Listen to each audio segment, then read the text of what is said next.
Welcome back. Prosecutors who work under Los Angeles County District Attorney George Gascon say they are concerned now about anti-Semitism in their workplace. A number of those prosecutors are calling out the DA following last week's anti-Israel protests that turned very violent outside an LA synagogue.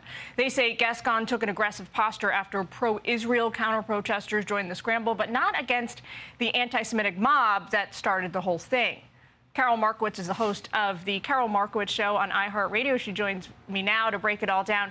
Karol, it sounds like a handful of prosecutors, I don't know the exact number, inside the office are pissed at Gascon. They say, number one, he has been silent in the wake of those attacks. Number two, he has really done nothing to respond. What are you hearing? So it's very interesting that they're speaking up because obviously their jobs are at stake and they're taking a risk here.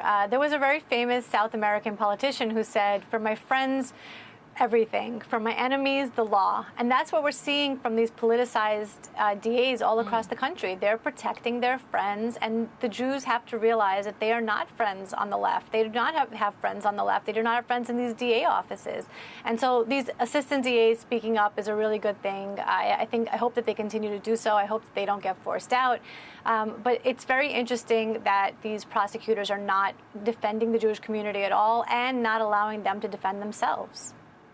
So take a listen to this. This is one of the prosecutors in that office. He wrote, quote, "I hate going to work and entering a building where I feel like my boss will treat me differently simply because I'm Jewish. And that's how I feel and many others feel." So the point being here, this is something that's clearly been building. It didn't just erupt a week ago. Yeah, I get emails from people all over the country in all kinds of positions, all kinds of jobs, where they're saying that they're being pressured because they are Jewish and they feel that they can't speak up, they can't talk about what's going on with them. I think it's happening in so many different fields. It's scary when it happens in our law enforcement fields because, again, these people are supposed to be protecting these communities and they're not. It's interesting to see where this plays out, if whether these assistant DAs actually get anything out of their complaints and whether or not the DA finally, decides to prosecute crimes and maybe defend the Jewish community that's been so assailed in his city.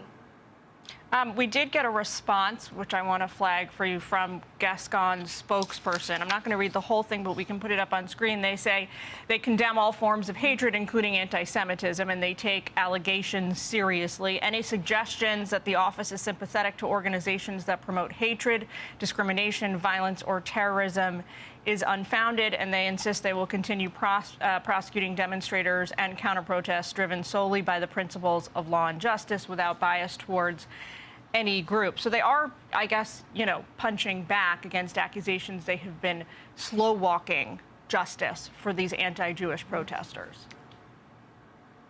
I would say prove it, because words are really meaningless. We know what they're doing. We see what they're doing. And they're not prosecuting any of the protesters. We see this in New York. We see this in L.A. The charges against all the Columbia, rioters were dropped in New York. Right. The same is happening in Los Angeles. And so these people can say whatever they want. They can use all the right language. But until we see them taking action against these violent rioters who keep targeting the Jewish community, all these words are really pointless to me. And it is precisely that action, Karol, that now prosecutors from that very office, Gascon's office, are saying is missing when that is the sum total of their job. We got to leave it there. Thanks so much for taking time with us. Hey, Sean Hannity here. Hey, click here to subscribe to Fox News YouTube page and catch our hottest interviews and most compelling analysis. You will not get it anywhere else.